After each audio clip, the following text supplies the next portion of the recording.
Boa noite, irmãos. Um dos motivos, uma das razões, ou a primeira razão de estarmos aqui mais um domingo, e eu gostaria que aqueles que puderem se colocar de pé, para que então a gente possa cantar ao Senhor, louvar o Senhor. Justamente a primeira música, em espírito e em verdade, que possamos nessa noite estar louvando o nome do nosso Deus em espírito e em verdade, com todo o nosso ser e com a nossa mente, voltada para Ele. Então vamos cantar. Convido a todos em espírito e em verdade.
Próximo louvor é o Deus que adoramos, esse Deus que, como diz o refrão, Não há nada como o grande eu sou.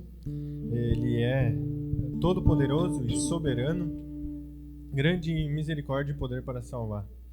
Que possamos adorar o Senhor, né, na essência de como Ele é, através dessa música aqui.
Nada pode nos separar do amor de Deus que está em Cristo Jesus, não existe nenhuma circunstância, né? Nenhuma criatura, nenhum ser, nenhuma situação, justamente porque não foi algo que nós que fizemos, né? Mas Deus fez em Jesus. Então, vamos cantar. O próximo cântico é Quem nos separará?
Por fim, então, gostaria que a gente, não sei se relembrasse essa música, acho que faz tempo que nós não cantamos, que é Minha Alma Engrandece ao Senhor.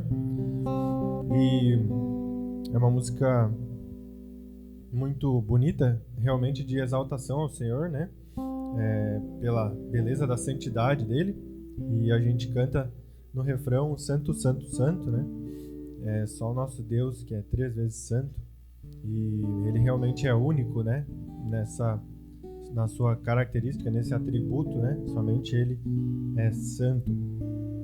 Que possamos então relembrar essa música.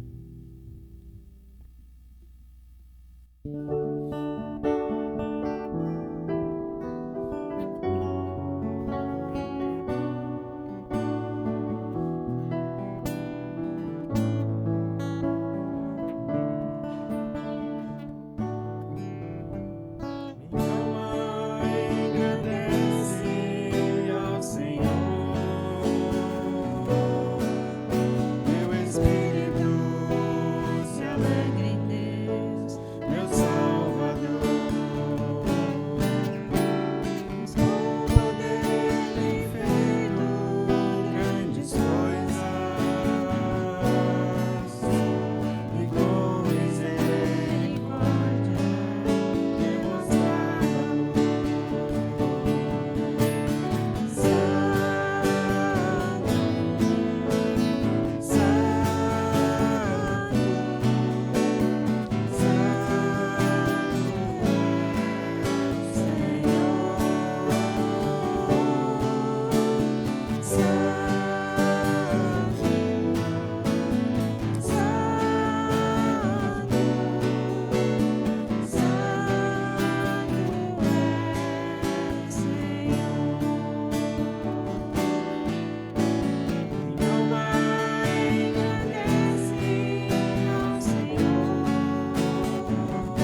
Podem se sentar. Gostaria de chamar o pastor à frente. As crianças também.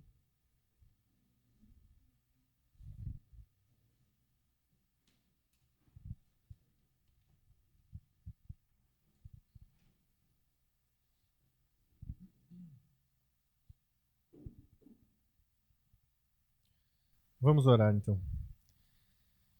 Pai, te agradeço, Senhor, por mais um momento que temos de ouvir da Tua Palavra, Senhor, aprender da Tua Palavra, sermos exortados pela Tua Palavra.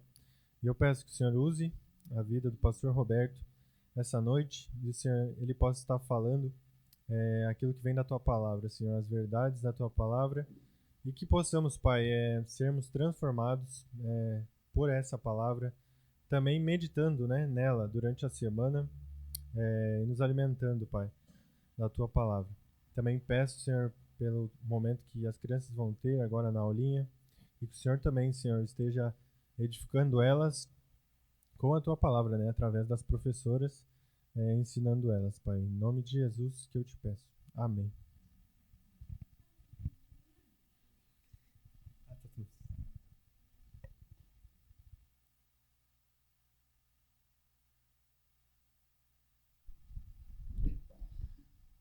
Boa noite. Então hoje nós estamos lembrando dos pais, né? Especialmente dos pais aqui da nossa igreja. E eu quero então cumprimentar a todos os pais que estão aqui presentes nessa noite. Eu desejo a mim e a vocês toda a sorte de bênçãos do Senhor, a direção do Senhor, a sabedoria e o cuidado dele com nossas vidas. É um ministério muito importante, né, o de sermos pais. Como todos os ministérios que o Senhor entrega sob nossa responsabilidade, todos são de grande importância, né, e Deus quer nos usar nos ministérios que Ele nos coloca. E quando eu penso na paternidade, na questão de sermos pais, eu sempre percebo que é um daqueles ministérios que só pode ser realizado, exercitado com a graça de Deus. E eu só posso ter descanso, tranquilidade na minha alma ao confiar que o Senhor realmente cuida de todas as coisas, que Ele cuida da minha família, que Ele cuida das minhas filhas, que Ele cuida dos seus filhos, que Ele cuida de tudo aquilo que Ele tem permitido a você desfrutar e realizar. Nós estamos trabalhando aqui já há muitos meses sobre esse tema da providência divina, e eu espero que este tema, ou que essas verdades, né, que nós estamos aprendendo aqui a respeito desse assunto, enche o seu coração, Pai, e também de todos os irmãos, obviamente, mas enche o seu coração aí de alegria, de descanso, de confiança de que o Deus que o chamou, o Deus a quem você serve, Ele está cuidando de tudo na sua vida e no seu ministério e no fato de você ser pai. Que Ele abençoe sua vida, minha vida, nossas vidas, e que o conhecimento desta verdade não só enche a nossa mente, mas enche o nosso coração, enche a nossa vida de grande confiança e descanso no seu poder. Dito isso, então, vamos continuar neste tema. Nós estamos, então, conversando aqui nos domingos à noite, nas noites em que eu prego, nós estamos conversando aqui sobre este assunto tão profundo das Escrituras, ou seja, nós estamos falando sobre a providência divina, e neste último bloco, nós estamos falando sobre a providência divina nas circunstâncias da vida. Nós começamos no último sermão, duas semanas atrás, haver a providência divina em relação às escolhas pecaminosas dos homens. E, particularmente, este é um tópico dentro deste assunto que é bastante difícil, é bastante complexo, é difícil a compreensão disso, e para algumas questões que podem ser levantadas a esse respeito, eu lhes digo explicitamente, eu não sei. E vou dizer isso em algumas vezes no sermão de hoje à noite. Mas nós vamos então continuar aquilo que comecei há 2 semanas atrás, falar sobre isso, a providência divina, o governo providencial de Deus em relação às escolhas pecaminosas dos homens. Deus governa as escolhas pecaminosas dos homens? Então nós vamos começar a partir do último versículo que lemos no último sermão. Venha de novo comigo para Gênesis, capítulo 50, versículo 20. Gênesis 50, 20, eu estou usando a NVT. Este é um versículo central, essencial no meu argumento dessa noite. E é um versículo que também deveríamos conhecê-lo de cor. Eu já falei outros versículos ao longo dessa série, muito importante que decorássemos. Esse aqui é mais um deles, Gênesis 50, 20. Você deve estar lembrado que quando olhamos para esse versículo no último sermão, eu disse que para mim, este versículo aqui é o Romanos 8, 28 do Antigo Testamento. Romanos 8, 28, creio que todos sabemos, né? Todas as coisas cooperam para o bem daqueles que amam a Deus, que são chamados segundo o seu propósito. Então, este versículo, Gênesis 50, 20, ele é o equivalente, ele é o Romanos 8, 28 do Antigo Testamento. Vamos ler. Vocês pretendiam me fazer o mal, mas Deus planejou tudo para o bem. Colocou-me nesse cargo para que eu pudesse salvar a vida de muitos.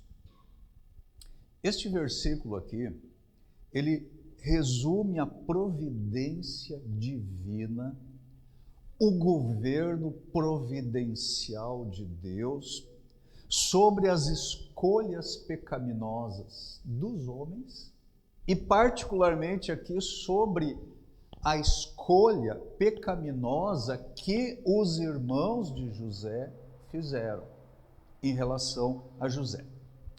Vamos contextualizar aqui a narrativa. Neste ponto aqui, em que nós temos esse trecho da palavra de Deus, nesse ponto aqui da vida de José, o pai deles, Jacó, o pai deles já tinha morrido. E os irmãos de José, eles estavam com medo. Talvez eles estivessem pensando, será que José iria se vingar deles? Agora que o pai estava morto, será que José ia dar o troco de tudo aquilo que eles fizeram com ele no passado, vendendo-o como escravo lá para o Egito, tratando-o com ódio? O pai se foi. Será que eles vão se vingar dele? Será que ele vai se vingar deles agora, nesse momento? Então, os irmãos de José, eles estão tensos, eles estão com medo, eles estão preocupados. E eles tinham razão para estarem preocupados. Por quê? Porque eles tinham planejado o mal contra José. E eles realmente praticaram o mal contra José. E agora, Neste ponto aqui, a consciência deles estava pesada. Eles fizeram então um apelo para José, e eles fizeram esse apelo para José em nome do pai deles. Então eles enviaram uma mensagem para José. E a mensagem dizia o seguinte, aí neste capítulo 50, os versículos anteriores, 16 e 17. Por isso enviaram a seguinte mensagem a José: antes de morrer, nosso pai mandou que lhe disséssemos: por favor, perdoe seus irmãos pelo grande mal que eles lhe fizeram, pelo pecado que cometeram ao tratá-lo com tanta crueldade. Por isso, nós, servos do Deus de seu pai, suplicamos que você perdoe o nosso pecado. Quando José recebeu a mensagem, ele começou a chorar. Agora, o que é essa mensagem aqui que eles mandam para José? O que significa essa mensagem aqui? Essa mensagem aqui, ela é uma verdadeira confissão de culpa. Uma verdadeira confissão de culpa. Porque eles disseram aí nessa mensagem: fizemos grande mal, cometemos pecado, nós o tratamos com grande crueldade. Eles confessaram isso, admitiram, mandaram isso por escrito para José.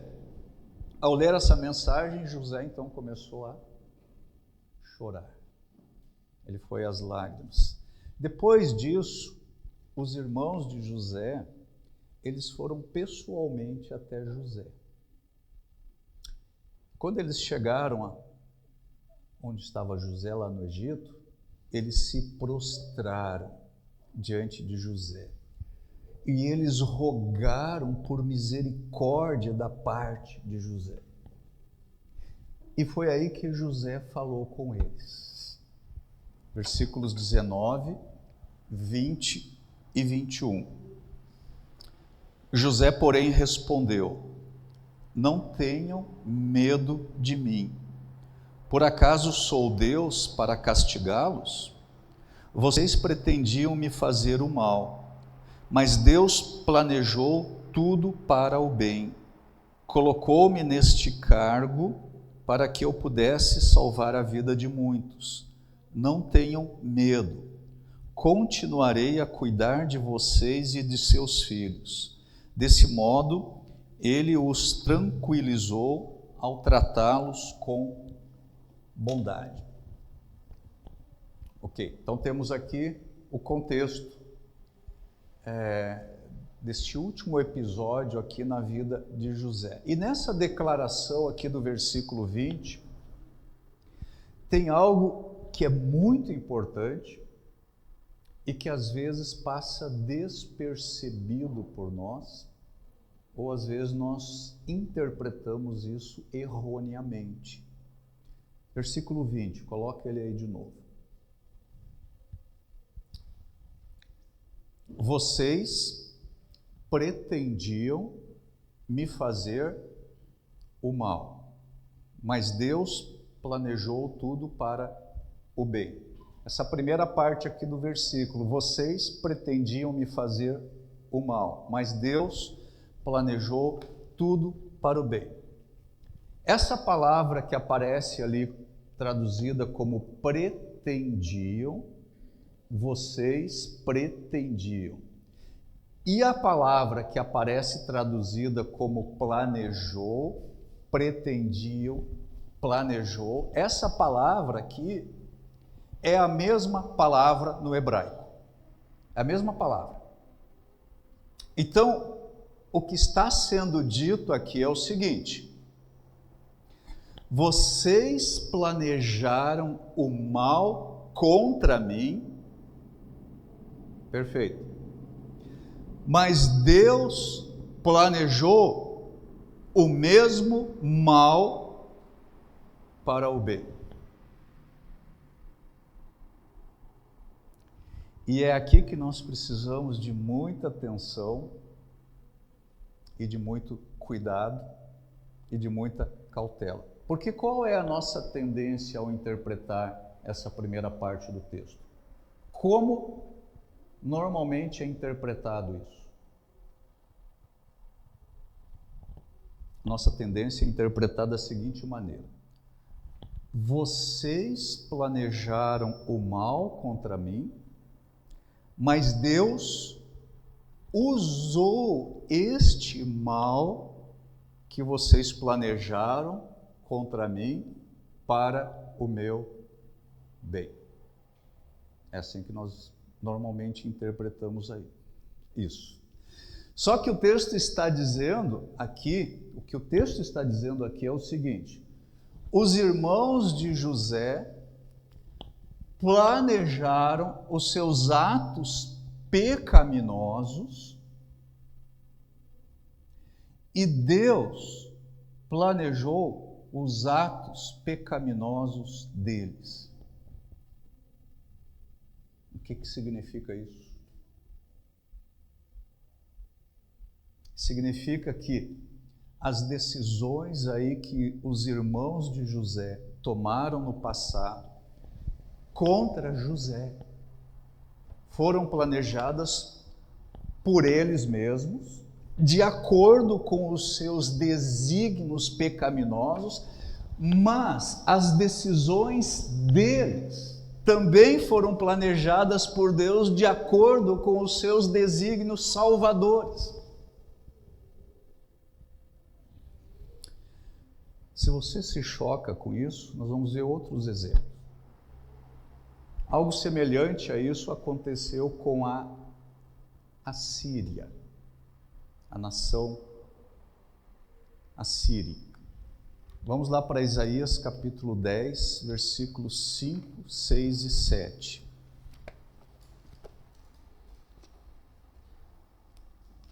Isaías 10,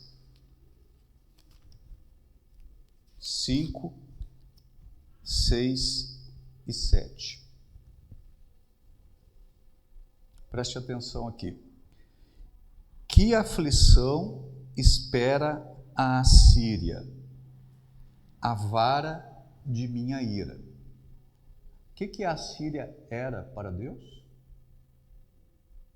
Vara da sua ira, era um instrumento de castigo de Deus. Que aflição espera a Assíria, a vara de minha ira. Uso-a como bastão para expressar minha fúria. Envio a Assíria contra uma nação ímpia, contra o povo com o qual estou irado. A Assíria os saqueará e os pisará como pó sobre os seus pés. Versículo 7. O rei da Síria, porém, não entenderá que é meu instrumento. Esse não é o seu modo de pensar. Seu plano é somente destruir, derrubar uma nação após a outra.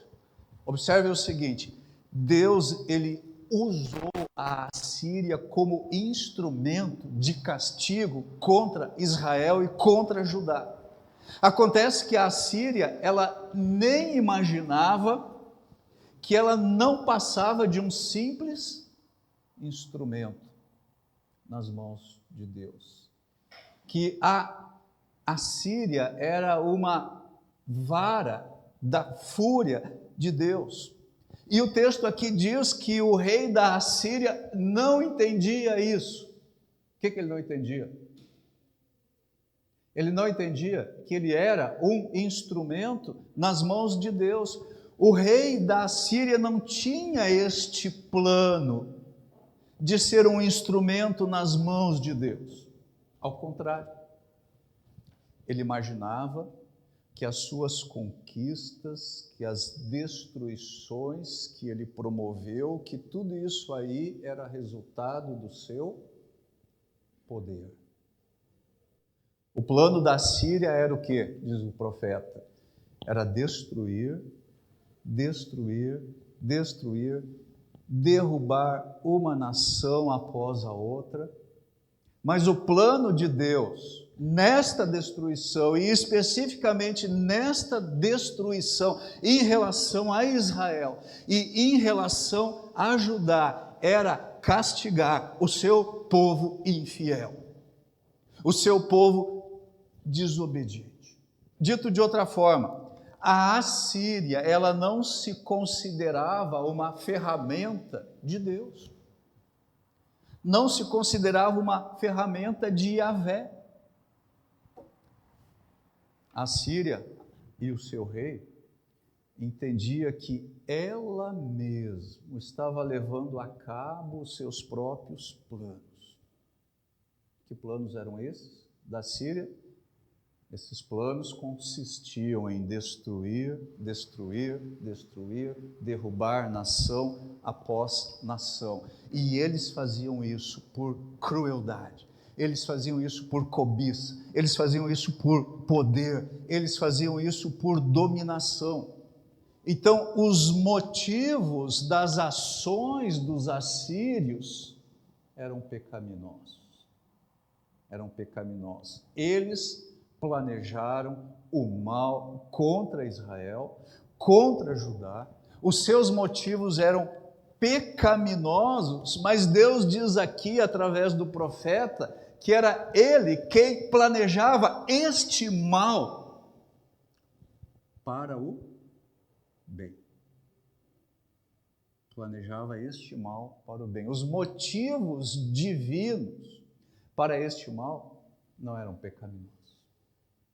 Os motivos divinos para este mal que sobreveio a Israel e a Judá por ocasião da invasão assírica, os motivos visavam a disciplina do povo e visavam a promoção do arrependimento do seu povo desobediente. Outro exemplo, a mesma coisa aconteceu com os babilônios. Abacuque, capítulo 1, versículos 6 a 8.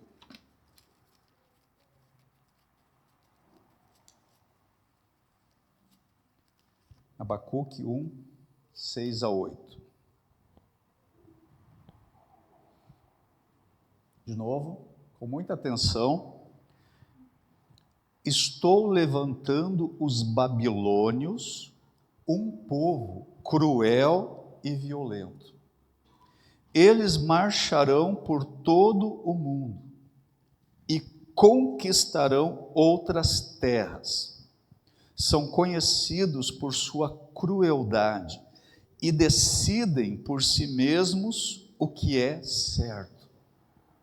Seus cavalos são mais velozes que leopardos e mais ferozes que lobos ao anoitecer. Seus cavaleiros atacam, vindo de longe, como águias lançam-se sobre a presa para devorá-la. Ok. Pergunta: quem estava levantando os caldeus e os babilônios? Ou os babilônios, mesmo povo. Quem estava levantando? Está claro, era o comandante divino, era Deus.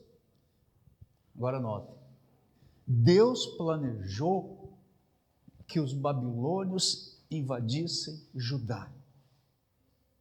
Deus planejou isso. Eles destruíram Jerusalém. Eles destruíram o templo. Eles levaram os judeus como escravos para a Babilônia. Destruíram completamente Jerusalém. Levaram os habitantes de Jerusalém para o exílio. Os babilônios planejaram todo este mal contra Judá. Eles destruíram Judá. Mas o que o texto diz aqui para a gente? O que Abacuque diz? Abacuque nos diz que O Senhor planejou este mal para Judá. E certamente Ele planejou este mal para o bem de Judá. Foi Deus que, em sua providência e em sua soberania, deu ordens aos babilônios para que eles invadissem Judá. Mais um texto, Miqueias, capítulo 4, versículos 11 e 12. Miqueias 4, 11 e 12.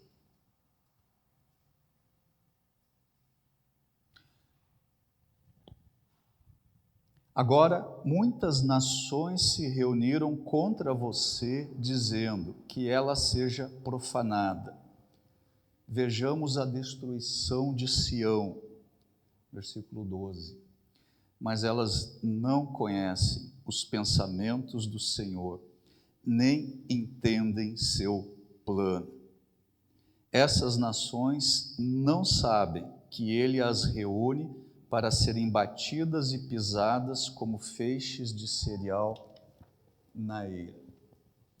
O reino do norte, na época do reino dividido, o reino do norte, conhecido como Israel, ele estava prestes a ser derrubado, destruído pelos assírios. E isso aconteceu no ano de 722 a.C. Judá, posteriormente, seria destruída pelos babilônios. Isso aconteceu em 586 a.C. Ambas as nações, a Assíria e a Babilônia, promoveram a destruição de Israel. Mas Deus diz o seguinte aí nessa passagem: elas não conhecem os pensamentos do Senhor, nem entendem o seu plano. Ou seja, Deus tinha um plano secreto aí por trás do cerco dos assírios. Deus tinha um plano secreto aí por trás do cerco babilônico. Deus organiza toda a história.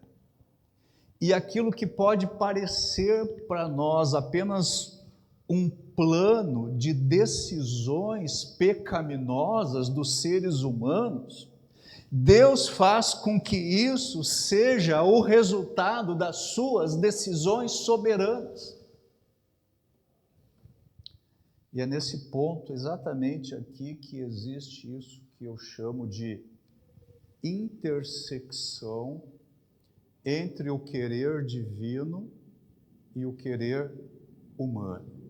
Há uma intersecção entre o querer divino e o querer humano. Então, existem as decisões pecaminosas dos homens, existe o agir pecaminoso dos homens, existem os planos pecaminosos dos homens, isso é verdade. Mas tanto no exemplo dos irmãos de José, como no exemplo da Assíria, como no exemplo da Babilônia, suas ações pecaminosas não foram apenas administradas por Deus depois que elas tinham acontecido. Não foi apenas que Deus usou todo aquele mal que os irmãos de José fizeram, que a Assíria fez, que a Babilônia fez. Não foi apenas que Deus usou todo aquele mal depois que ele aconteceu para produzir o bem. O que nós podemos concluir desses exemplos é que os atos pecaminosos dos homens, eles foram intencionados ou foram planejados por Deus para cumprirem propósitos justos e salvadores.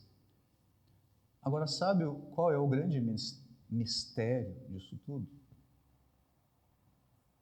O grande mistério para nós é que Deus planeja, Ele intenta, ele tensiona, ele destina esse querer e fazer pecaminoso dos homens sem que ele mesmo seja moralmente responsável pelo pecado.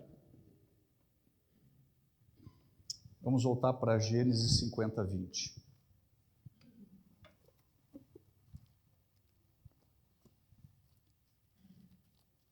Gênesis 50, 20.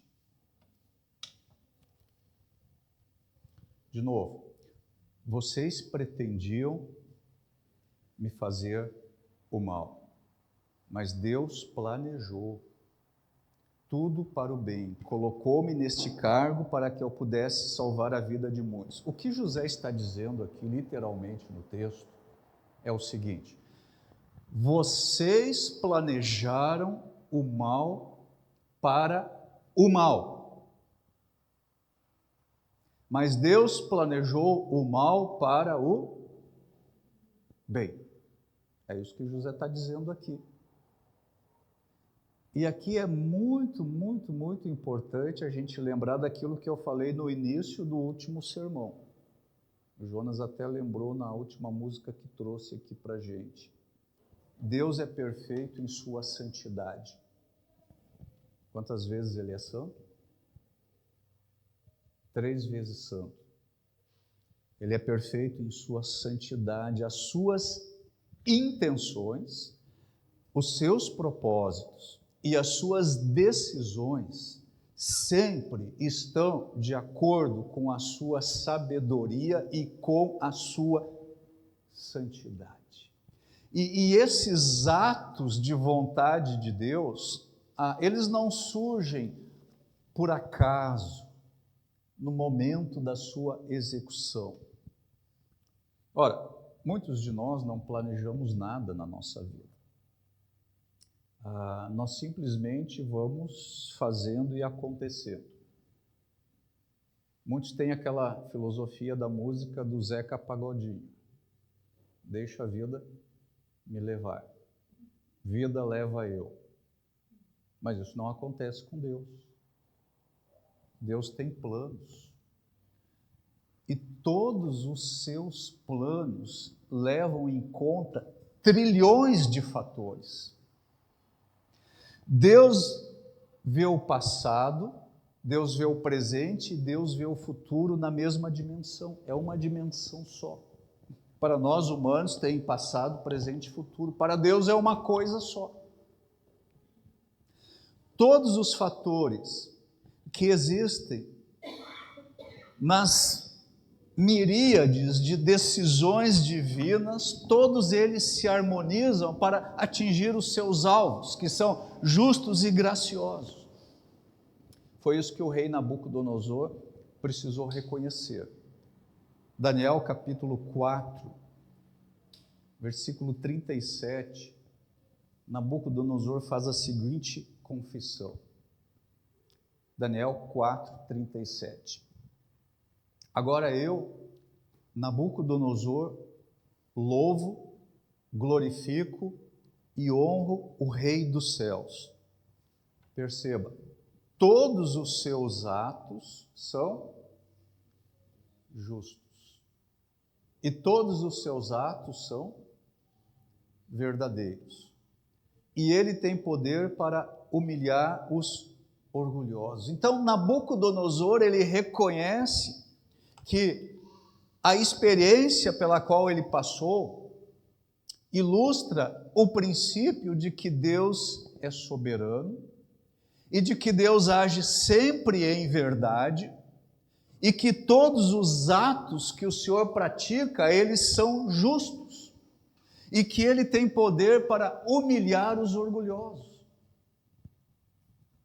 Volta de novo para Gênesis 50, 20. Vocês pretendiam me fazer o mal, mas Deus planejou tudo para o bem. Colocou-me neste cargo para que eu pudesse salvar a vida de muitos. Antes de Deus planejar a escravidão de José lá no Egito, o que também foi planejada pelos seus irmãos, pelos irmãos de José, a providência divina já havia estabelecido que esta escravidão seria para o bem. A providência divina já havia estabelecido isso, já havia decretado. Aquela escravidão, que é o mal, seria para o bem. O resultado final estava decretado. Seria para o bem. O mal que estava aí nos planos de Deus para José, e que também estava nos planos dos seus irmãos, tinham propósitos diferentes. Os propósitos dos irmãos de José eram pecaminosos. Os propósitos de Deus eram salvadores. E sempre são os propósitos divinos que prevalecem. Isso lembra Isaías 46, versículos 9 e 10. Isaías 46, 9 e 10.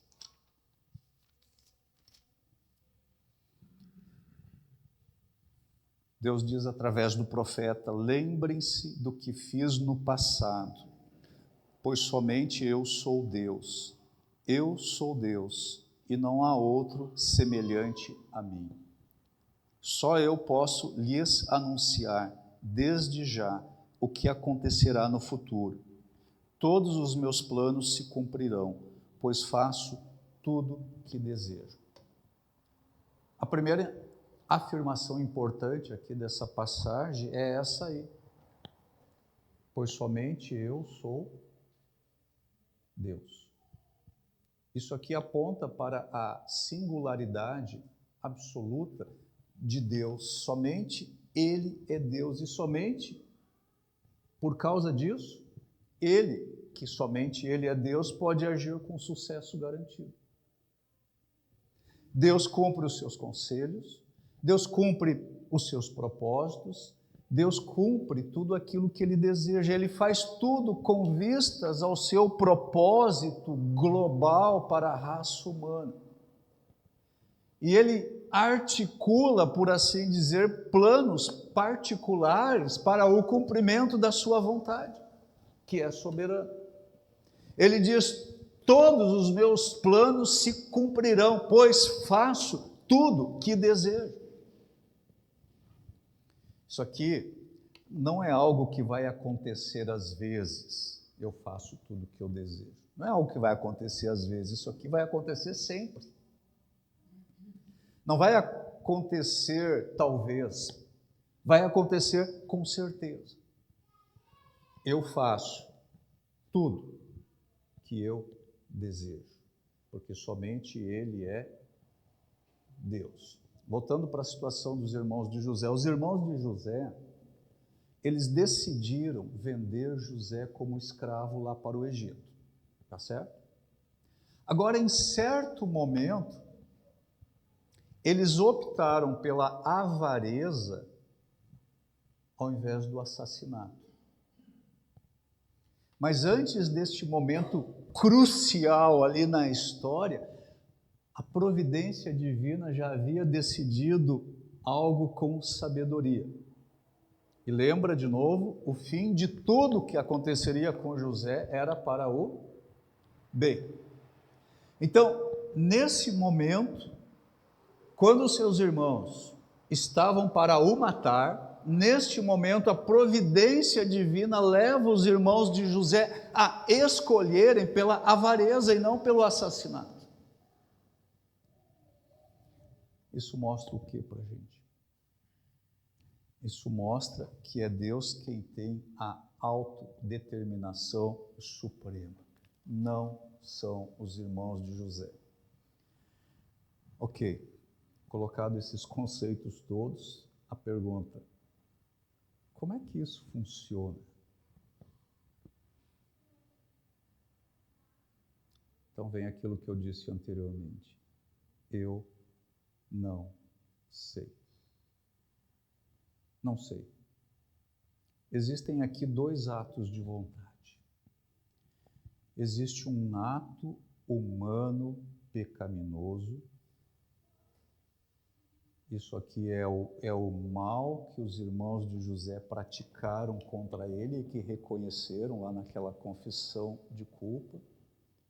Mas existe também um ato divino justo, que foi o mesmo mal planejado para o bem. Os dois atos trabalham juntos, lado a lado. Uma obra pecaminosa acontece, os irmãos de José são culpados por essa obra, mas foi Deus quem primordialmente planejou isso. E, no entanto, ele não é o culpado deste mal. Como isso pode ser possível? Mais uma vez, eu não sei. Eu não sei explicar isso. Eu não sei se alguém sabe explicar isso. Até hoje eu não encontrei alguém que soubesse explicar isso. Apenas Deus conhece esse mistério. Então os homens, alguns, especialmente os liberais, ao ouvirem esse respeito, eles vão dizer o seguinte: nós não podemos ser considerados responsáveis pelos atos pecaminosos que Deus planejou. Mas a verdade é que os irmãos de José foram responsáveis por aquilo que eles fizeram contra José. Eles foram responsáveis. Da mesma forma, por exemplo, nós temos Judas. Judas foi responsável por trair Jesus. Lá no Evangelho de Mateus, na última ceia, nós até lemos essa passagem, Mateus capítulo 26, versículo 24. Mateus 26, 24. Olha o que o Senhor Jesus Cristo diz aqui. O Filho do Homem deve morrer, como as Escrituras declararam há muito tempo. Mas que terrível será para aquele que o trair. Para esse homem seria melhor não ter nascido. Agora, a morte de Cristo, ela está predita em várias passagens do Antigo Testamento. Você deve lembrar de Isaías, por exemplo, capítulo 52, o último versículo, e todo o capítulo 53 de Isaías. Ou seja, esse mal, a morte de Cristo, esse mal, ele teria de acontecer. Isso já fazia parte da providência divina. O cordeiro que foi morto antes da fundação do mundo já fazia parte da providência divina este mal. No entanto, os autores ou atores humanos desta morte, eles são responsáveis por ela. Atos capítulo 2, versículo 23.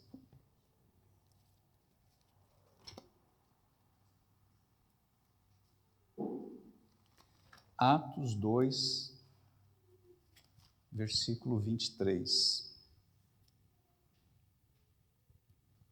Pedro, se dirigindo à multidão, diz o seguinte aí nessa passagem: ele foi entregue conforme o plano pré-estabelecido por Deus e seu conhecimento prévio daquilo que aconteceria.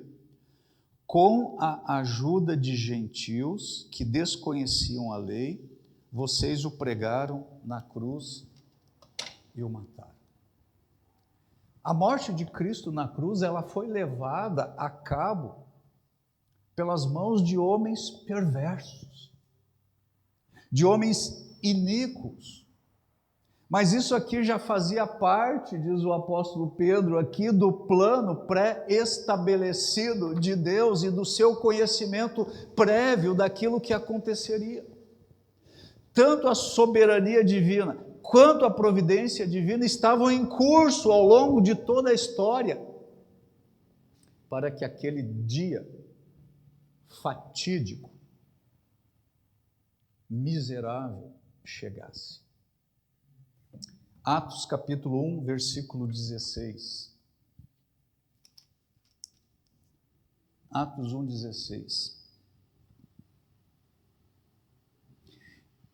Irmãos, era necessário que se cumprisse as Escrituras a respeito de Judas, que serviu de guia aos que prenderam Jesus. Esse acontecimento havia sido predito pelo Espírito Santo por meio do rei Davi. As ações de Judas, elas estavam planejadas por Deus, elas foram anunciadas profeticamente, e como nós vimos lá em Isaías 46:10, Deus é o único que pode anunciar no passado aquilo que vai acontecer no futuro, mas Jesus disse a respeito do traidor que era melhor que ele nunca tivesse nascido. Deus planejou as ações de Judas, mas Judas era culpado delas. Como explicar isso? Eu não sei. Atos capítulo 3, versículos 14 e 15.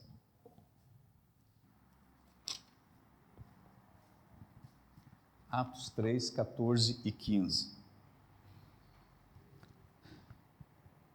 Vocês rejeitaram o santo e justo e em seu lugar exigiram que um assassino fosse liberto. Mataram o autor da vida, mas Deus o ressuscitou dos mortos e nós somos testemunhas disso. Deus planejou a morte do seu Filho amado na eternidade passada. Isso significa que essa morte não poderia não acontecer. Estava decretado pela providência divina na eternidade passada a morte de Jesus, mas aqui nessa passagem Pedro diz que foram os judeus, ajudados pelos gentios, que mataram o santo, o justo, o autor da vida. Eles são responsáveis por essa morte. Atos capítulo 4, versículos 26, 27 e 28. Atos 4, 26, 27 e 28. Os reis da terra se prepararam para guerrear, os governantes se uniram contra o Senhor e contra seu Cristo. De fato, isso aconteceu aqui nesta cidade, pois Herodes Antipas, o governador Pôncio Pilatos, os gentios e o povo de Israel se uniram contra Jesus, teu santo servo a quem ungiste. Agora notem o versículo 28. Tudo que fizeram, porém, havia sido decidido de antemão pela tua vontade. Leia de novo o versículo 28. Tudo o que fizeram, porém, havia sido decidido de antemão pela tua vontade. Todas aquelas ações perversas, todas as ações do rei Herodes Antipas, do governador Pôncio Pilatos, dos gentios e do povo de Israel, todas as ações malignas que esses personagens perpetraram contra Jesus, contra o santo servo, contra o ungido de Deus, diz o apóstolo Pedro, tudo o que fizeram havia sido decidido de antemão pela tua vontade. O que significa isso? Tudo correspondia exatamente àquilo que a providência divina havia decidido de antemão que acontecesse. A responsabilidade pela morte de Cristo, ela é lançada sobre os judeus, sobre os gentios, mas foi Deus quem planejou esta morte. A mão de Deus dirigiu todos os eventos da morte de Cristo para atingir o seu propósito salvífico e redentor. Planejou o mal para o bem. Deus planejou o mal para o bem. O que nós temos em todos esses casos aí que eu estou recortando é uma afirmação tanto da soberania divina quanto da responsabilidade humana.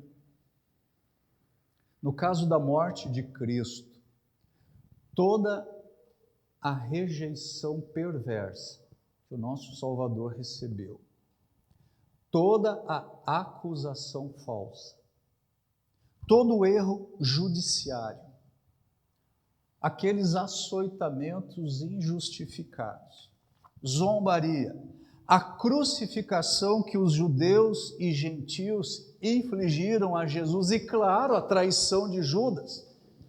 Todas essas coisas foram conforme o plano pré-estabelecido de Deus e tudo foi decidido de antemão pela vontade soberana de Deus. E não obstante tudo isso seja verdade, e é verdade, não obstante a tudo isso, os seres humanos que praticaram essas perversidades, eles são moralmente responsáveis por essas más ações. Nessa oração de Pedro, aqui em Atos 4:28, e naquela fala de José, lá em Gênesis 50:20, essas duas falas, elas revelam um profundo conhecimento da responsabilidade humana, uma profunda confiança na sabedoria de Deus e uma profunda confiança na soberana direção de Deus nos detalhados acontecimentos da história. E indicam também, e isso tem que trazer confiança para nós, indicam também uma soberana condução da parte de Deus dos acontecimentos detalhados da nossa vida. Deus planejou os atos maus dos irmãos de José, da Assíria, da Babilônia. Deus planejou os atos maus de Judas, dos judeus e dos gentios envolvidos na morte de Cristo. E em tudo isso, Deus não pecou. Ele não se contaminou de maneira alguma. E ele não comprometeu a sua perfeita santidade. Quando nós pensamos aqui na experiência de José, Deus salvou Israel de morrer de fome. Ele fez isso por meio do ódio pecaminoso dos seus irmãos. Agora, a grande ironia de tudo isso é que muitos séculos depois, essa salvação deste povo de morrer de fome, indo para o Egito, essa salvação se transformou no quê? Numa grande escravidão, numa dura opressão. E novamente Deus liberta Israel do Egito por meio do ódio pecaminoso de Faraó contra Israel. Deus endureceu o coração de Faraó e Faraó odiou Israel. Tudo isso para dizer o seguinte: agora esta é a minha aplicação para este sermão. O meu encorajamento e o seu encorajamento, o nosso encorajamento está no fato de que Deus governa todas as coisas. Quando nós estamos na prisão, como José, ou quando o nosso bebê está entre os juncos infestados de crocodilos, como Moisés, ou quando nós somos desprezados por Faraó, como Israel, ou quando nós recebemos 195 golpes de açoites, como aconteceu com Paulo, ou quando nós estamos na cruz, como Jesus, o fato de que a providência divina governa até mesmo o ódio dos nossos perseguidores e governa até mesmo as ações pecaminosas dos homens. Isso então deve nos trazer o quê? Grande paz, grande confiança em nossos corações. Deve nos ajudar a ficarmos firmes na fé e deve nos fazer crer que nada, absolutamente nada, pode acontecer conosco, exceto aquilo que vem das mãos carinhosas, bondosas e paternais, já que hoje é dia dos pais, e paternais do nosso grande Deus e Salvador. E eu creio que é por isso que a história da providência divina, ou as várias histórias da providência divina, elas são abundantes nas Escrituras, nós não temos visto tantas delas. Elas são abundantes nas Escrituras, a história da providência divina. Agora, o que não é tão abundante nas Escrituras são as explicações do mistério de como a providência divina opera. Não são tão abundantes essas explicações nas Escrituras para nós. E eu penso que a razão disso é a seguinte: a nossa fé, ela precisa da certeza do fato. Qual é a certeza do fato? Existe providência divina. A nossa fé não precisa do mistério compreendido. A nossa fé, ela se baseia na certeza do fato. Nós temos centenas de histórias da providência divina nas Escrituras. Nem todas nós entendemos completamente, mas a nossa fé deve repousar neste fato: Deus governa sobre tudo e sobre todos e sobre os corações pecaminosos dos homens. Amém? Vamos orar.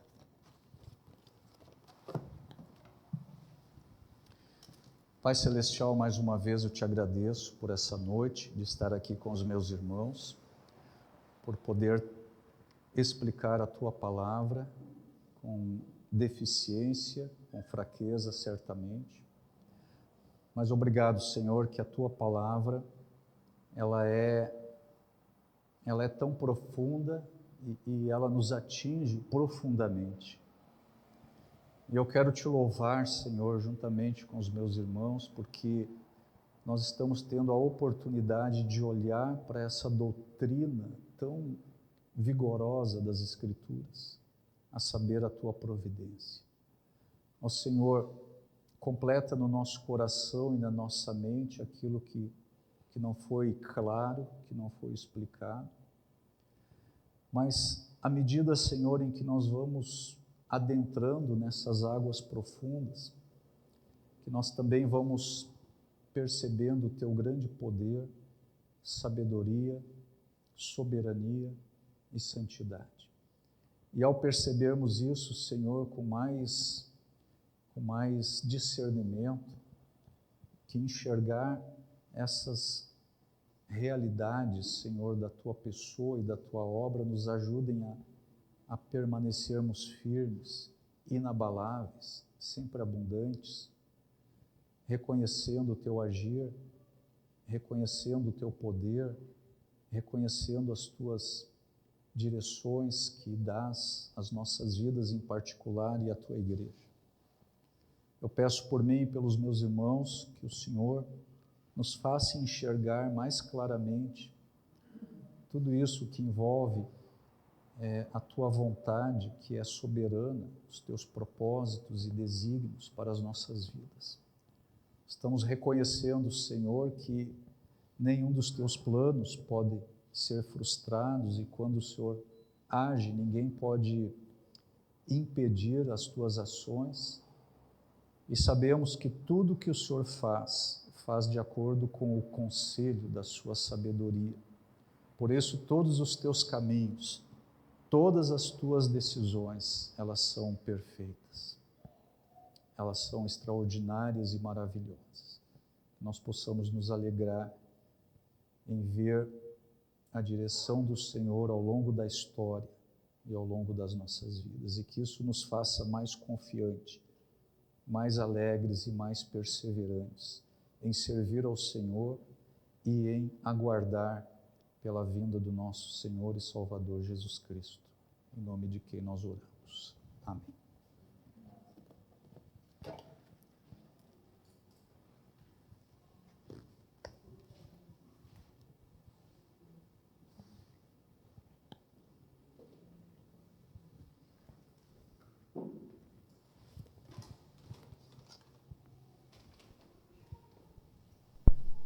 Para encerrar, então, aqueles que puderem se colocar de pé para a gente cantar de novo o Deus que adoramos, esse Deus que é soberano, que governa todas as coisas, né? Como a gente viu, e planeja todas as coisas.